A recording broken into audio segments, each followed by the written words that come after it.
विमल बोलो जुबा केसरी, हर पल मनाओ केसरी त्योहार।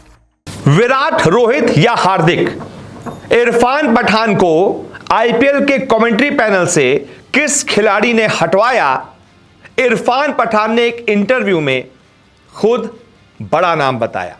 जी हां, एक बहुत बड़ा खुलासा किया है इरफान पठान ने। हालांकि सीधा डायरेक्ट नाम तो उन्होंने नहीं लिया, लेकिन इशारों इशारों में बता दिया है कि आखिरकार कौन सा वो खिलाड़ी था जिसकी वजह से इरफान पठान आईपीएल के कमेंट्री पैनल से हटा दिए गए थे।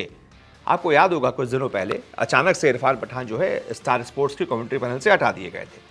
उस समय जो रिपोर्ट्स आई थी, किसी ने कहा ये विराट कोहली की आलोचना कर रहे थे, इस वजह से हटा दिए गए, कह रहे थे कि रणजी ट्रॉफी खेलनी चाहिए, डोमेस्टिक खेलना चाहिए, है ना, ऐसा कह रहे थे। तो सब लोगों ने अपनी तरफ से स्पेकुलेट किया कि विराट कोहली की वजह से हटा दिए गए, क्योंकि विराट कोहली ने शिकायत कर दी स्टार स्पोर्ट्स वालों से, इनको हटाओ, बहुत बुराई करता है मेरी।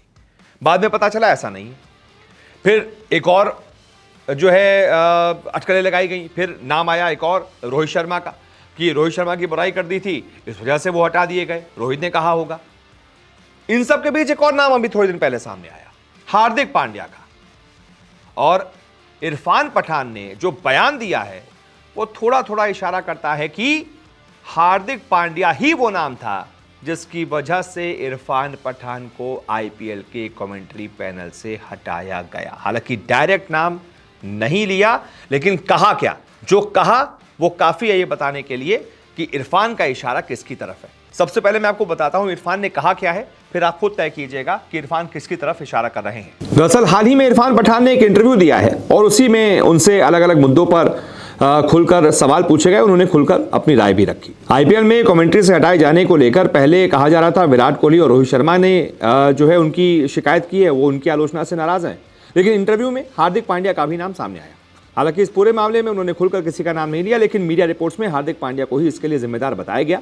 ऐसे में इरफान ने इस पूरे मुद्दे पर कहा, आईपीएल में 14 मैच होते हैं, इसमें से 7 मैचों में अगर मैं आलोचना कर रहा हूं तो भी मैं नरमी बरत रहा हूं, यानी कि मैंने बहुत हल्का हाथ रखा है। गलतियां आपने 14 बार की, लेकिन मैंने सिर्फ 7 बार ही आलोचना की। यह हमारा काम है। जब आप क्रिकेट खेलेंगे तो आपकी आलोचना होगी। भारत के महान खिलाड़ी सुनील गावस्कर और सचिन तेंदुलकर की भी आलोचना हुई है, लेकिन उन्होंने इस चीज को कैसे संभाला सीखना चाहिए।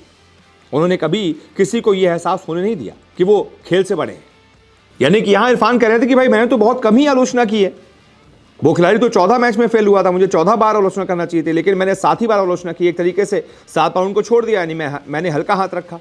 लेकिन फिर वो खिलाड़ी अपने आप को क्रिकेट से बड़ा मानता है, इसलिए शायद उसने शिकायत की, क्योंकि सुनील गावस्कर, सचिन तेंदुलकर सबकी आलोचना हुई है, किसी ने भी कभी ये एहसास नहीं होने दिया कि वो क्रिकेट से बड़े हैं। उन्होंने बहुत अच्छी तरह से अपनी आलोचना को लिया।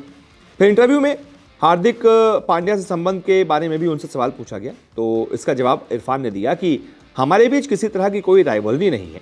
बड़ौदा के जितने भी खिलाड़ी रहे हैं, इनमें से कोई एक खिलाड़ी ये नहीं कह सकता कि इरफान और यूसुफ ने उनका सपोर्ट नहीं किया, चाहे वो दीपक हुड्डा हो, हार्दिक पांड्या हो या फिर कुणाल पांड्या हो। मैंने तो शुरुआत में सनराइजर्स की टीम में हार्दिक पांड्या के लिए अप्रोच तक किया था। यानी कि यहाँ पर इरफान ने बताया कि भाई मैं तो हार्दिक पांड्या के लिए सनराइजर्स हैदराबाद में भी अप्रोच किया था। हार्दिक पांड्या से मेरी बहुत अच्छी बातचीत है। अब ये उनको कहना क्यों पड़ा, ये सफाई क्यों देनी पड़ी? क्योंकि रिपोर्ट यही आ रही है कि हार्दिक पांड्या ही शायद वो खिलाड़ी थे जिनकी वजह से इरफान को कमेंट्री से बाहर निकाल दिया गया। हार्दिक पांड्या ने शिकायत कर दी थी ब्रॉडकास्टर से।